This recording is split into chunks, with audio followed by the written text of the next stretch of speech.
Good morning, everybody. Welcome back to my channel. It is very early right now and I couldn't sleep, so I thought I would film a journal with me. I have this handmade journal that I made and I haven't worked in it in a while, and I thought it would be fun to kind of take you guys along and show you kind of what my process is, which is that I have no process.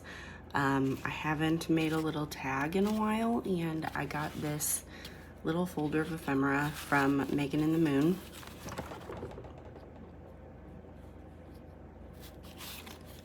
So I thought I would use this tag here because I really like the neon colors. And I would make a little pocket for it, and that would be kind of the centerpiece, I guess, for the page. I haven't quite decided, but I did pull out some ephemera and things that I wanted to use. And yeah, let's get started. So this started out kind of as like a junk journal slash art journal. And I just decided that it was gonna do whatever it is that I wanted, because I don't really like putting limitations on things. This piece here is a collage and painting like combo that I made, and I really like the fun colors in the background. I used watercolors and gouache and ink, and then I collaged bits and bobs on top of everything. So right now I'm just kind of trying to see exactly what I would like to do, how I would like to make the pocket.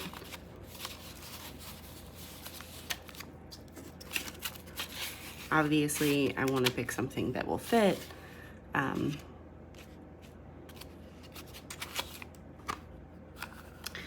use this Elmer's tape runner. I've used a few different kinds. This is the one for me that works the best. If I don't feel like using like full-on glue. And a lot of times when I'm doing a journal spread like this, I don't. If I'm doing a full collage, then I might actually, I'm gonna move this, then I might actually use glue. I use Mod Podge a lot just because that's what I have. I only started journaling at the beginning of 2022, and I kind of collected items to use here and there, but obviously when you're learning a process, you don't really quite know what it is that you're doing yet. So I have just been figuring it out as I go along, which is usually the way I go about things. Kind of like this YouTube channel. I find that I try to prepare and like learn about it. I decided I am gonna use this little silver piece here for the pocket. I find that if I try to prepare, I end up just overthinking. I did that with this YouTube channel. I spent a long time just thinking about it and a lot of time not doing it. So at a certain point, I just get to where I need to rip off the Band-Aid, I guess. And I mean, I know that sounds awful because it sounds like I'm just winging it, but that's pretty much what I'm doing.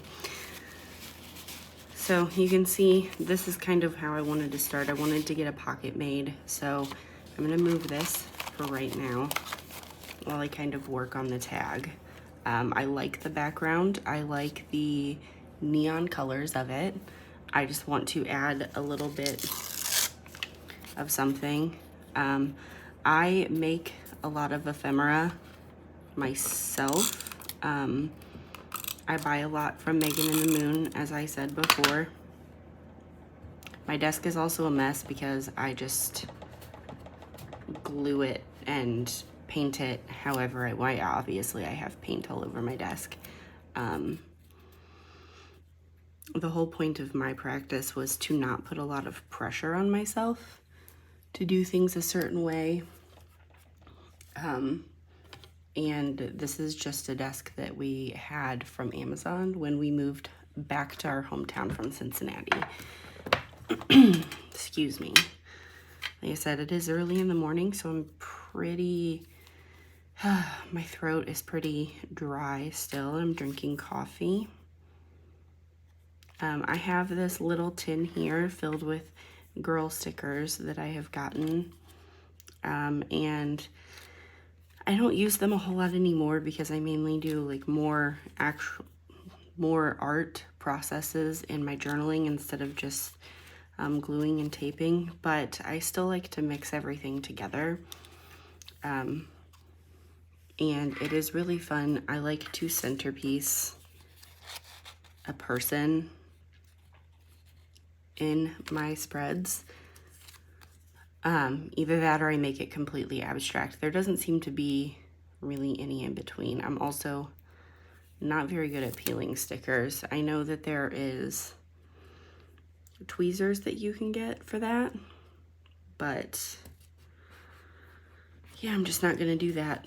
I tried it. I have a set of tweezers and I had a very hard time actually using them. I like this girl sticker here. This is what I chose to go with, mainly because of the sweater and tights combination. It is obviously winter, almost full-on winter at this point. I live in the Midwest. It is all about coziness right now, and I love it. I have this washi tape that I got just in like a basic pack, I think from Michael's, and I like to use it because of the X's and the color. It kind of gives me like a, I don't know, it reminds me of when I was in high school and college, and I was a lot more into like pop punk, things like that. I guess I still am. I just not as much anymore. Okay, I will be right back. I am going to try to find some words to add to this tag. Okay, so I flipped through a couple magazines, and I had this Tea Time magazine from earlier in the spring, and I saw this little plate here, but it says Whimsical Wonder, and I decided that that was the words that I wanted to use. So nothing fancy. I am just going to rip this out. I also really like this. It's an arrow here, but it just looks like a little triangle. I like triangles, and it is a symbol that I use a lot in my work. So I'm kind of like more bang for my buck here. So then I have like a little cabinet and a drawer full of ephemera, and I just tear things up and toss the scraps in there, and I use it either in collage or another journal spread. So now, because this is so close to the actual words, I actually do have to use my scissors. Normally I tear everything. Part of that is because I'm terrible at cutting. I also just really like the look of tearing. I find it gives it a little bit more of that like grungy junk journal look that I like. So I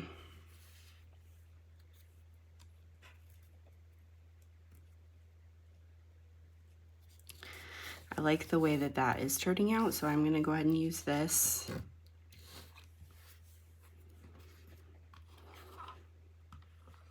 And you don't have to add words or like a person here. Your tags can really be, your journal really can be whatever it is that you want it to be.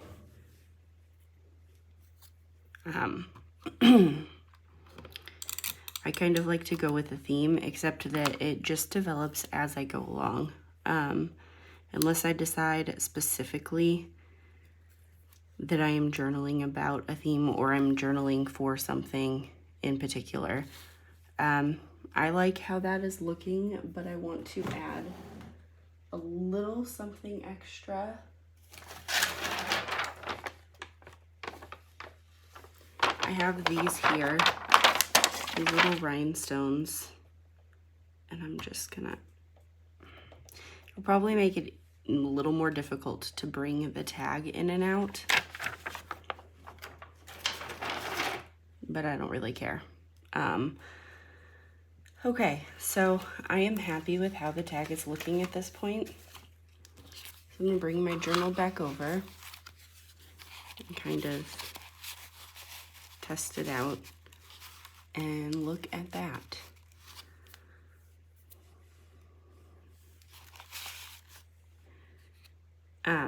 One of the things that I like to add also, little bits of lace.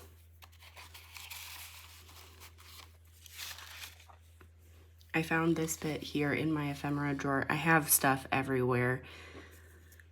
Maybe one day I'll be brave enough to give you guys like a little tour of my workspace, but right now it's just like 6 rolling carts jammed packed, filled with stuff. I also got this out. I'm not sure what I'm gonna use yet. I'm kind of gonna let it develop.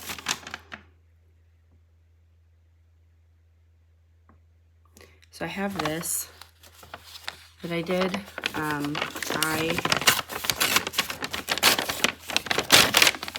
The page started off as some automatic writing. I don't know if you guys are familiar, but I have kind of played around with automatic writing multiple times over my spiritual journey. I started my spiritual journey in 2019, and it has taken me to some wild places.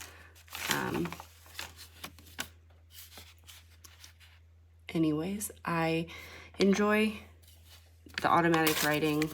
I like to write poetry, and I actually used to free write a lot of my poetry. It would just be like spilling words onto the page. So I really wanted to do something fun with this because it seems it has a good message to it, the words do, and then I painted over it some fun colors. Let me see here. Yes.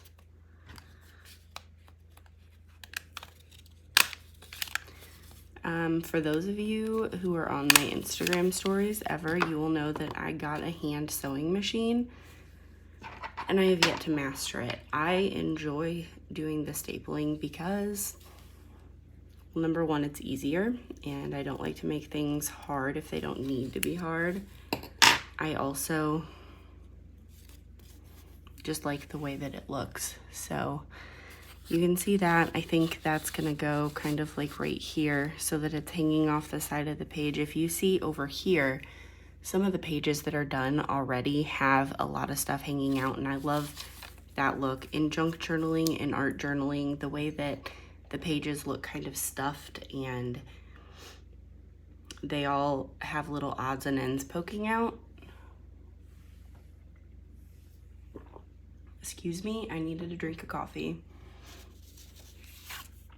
Okay, so I have this here. I sponge painted this. It's just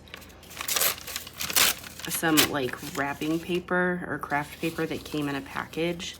I think I probably, like a lot of other people, have like a huge crazy amount of supplies. If you're saving from like packages that you get or anything like that, you probably have a lot, just like me. So I sponge painted a lot of it, and I also, if you can tell in the background here, some of the pages in this journal that I made is paper from packaging, probably from an Amazon package.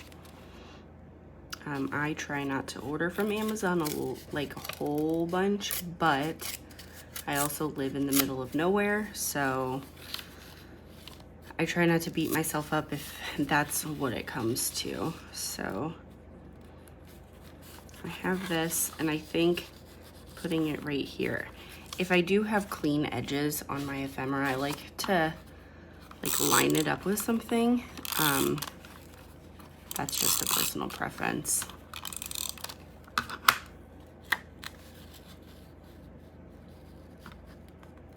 There we go.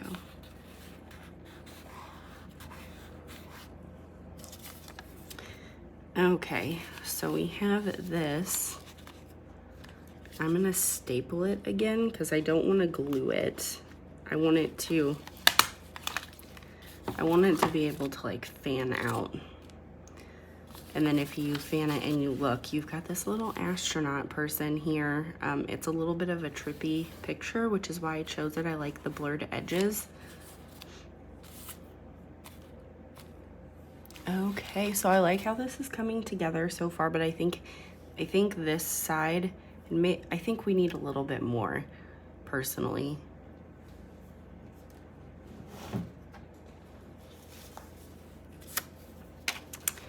This is the edge of like a vintage book page that I have, and just kind of want to give it a little bit of a messier look. Oh, sorry. Okay.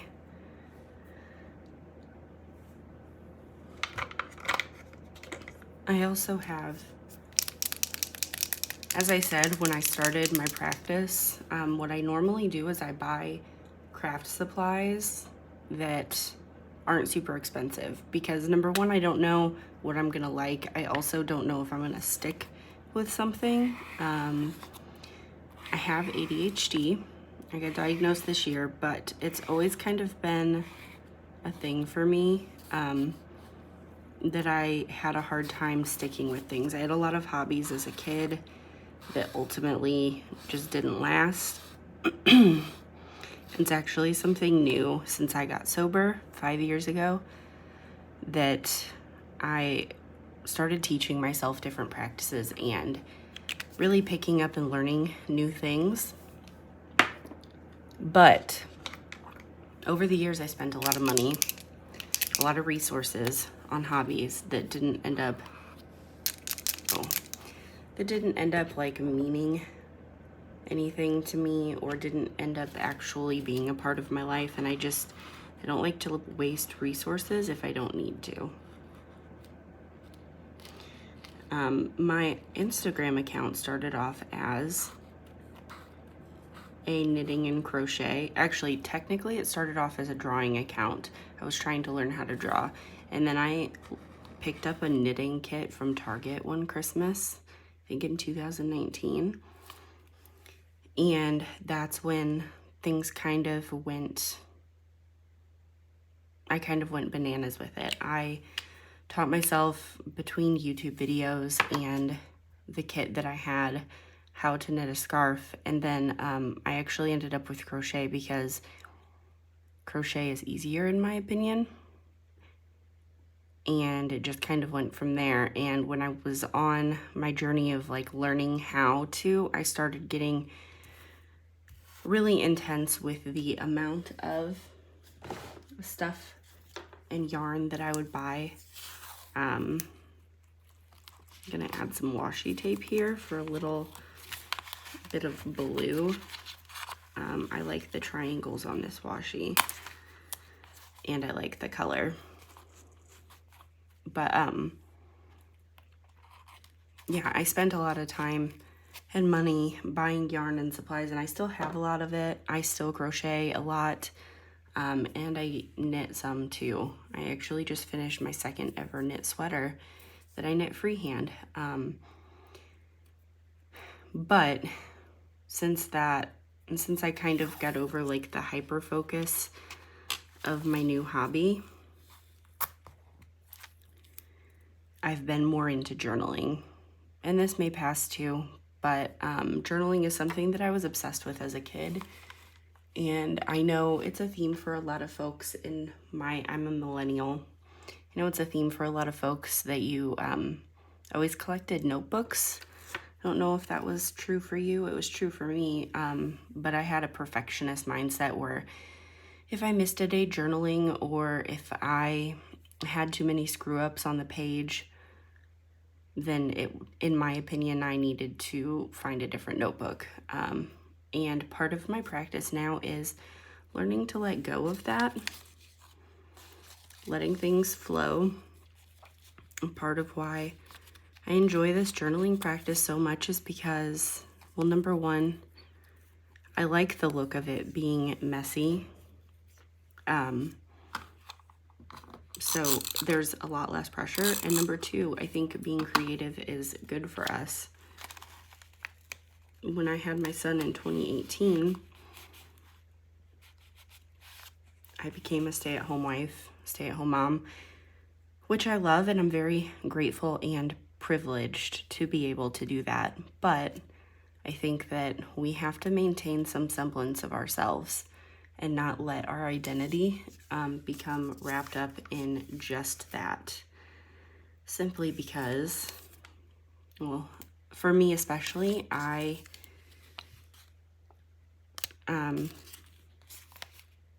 sorry, I'm trying to see if I like this. This is a sticker from Snake Root Apothecary. I think I'm gonna use it. But I have issues with my mental health. As I know, a lot of us struggle nowadays, especially since the pandemic. And I find that if I keep myself busy and I have these hobbies for myself, that I just feel a lot better during the day.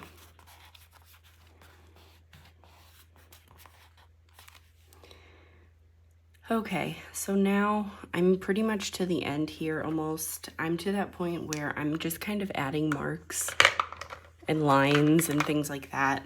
One of the things I like to do is add my little signature look here. My Instagram handle, kind of, my name is Starmoth, so I've kind of been adding that little signature piece to my journal spreads and to my artwork.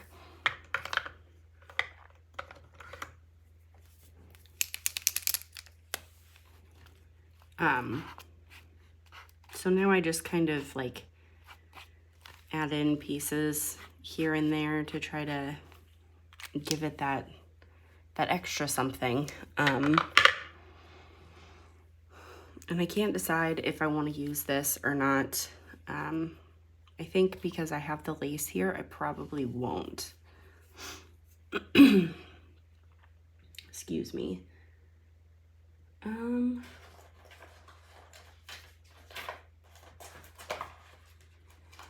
Anyways, so all of my rambling aside, I think that having hobbies is a good thing, and that ultimately it all started with me talking about paint markers. I got these Mondo Llama paint markers from Target on a whim because I kept seeing people in YouTube and on Instagram using paint markers, and I wanted to try them.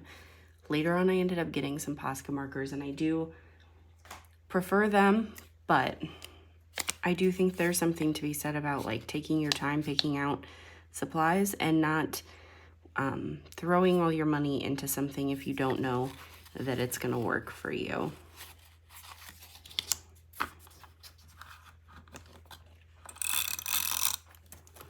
I also think that you can do all of this type of journaling with, like, as I was saying, packaging, things you find around the house, that kind of stuff. I think that putting too much pressure on yourself to go and buy fancy art supplies or to not start until you have this or that is going to hurt your practice in the long run, because it's going to give you excuses not to start. It's something that I still struggle with. I've come a long way in the past year, but like, for example, this YouTube channel, I didn't start it right away because I didn't have like the perfect lighting, and I didn't have a very aesthetically pleasing desk, and I didn't have this or that. And I just think that, you know, when you get down to it, you just have to start. And as I said in the beginning, just kind of figure it out as you go. I'm just adding some last minute pieces here. I have lots of little scraps and doodads from tearing pages from old journal spreads. So I kind of like how this looks now. I've got some pieces hanging off. I really like how this turned out. It's a collection of spiritual writing that has fun colors and that it will now be like memorialized in this journal, which is something that I really like to do. And then we have our tag here. Ooh, I hit my tripod. We have the tag here that I really like. The colors are pretty in the background, and it has a little centerpiece here. So I think this is it. Thank you guys for listening to me ramble and coming on this journey with me. If you have any requests for content or any things that you would like me to share about my journaling practice, either my art journaling or my written journals, let me know in the comments, and let me know how you are forgiving of yourself when you are trying to develop a creative practice if your inner critic gets really loud. That seems to be a big theme for me this year, and I wonder how it shows up for you. Thank you guys so much. Okay, bye.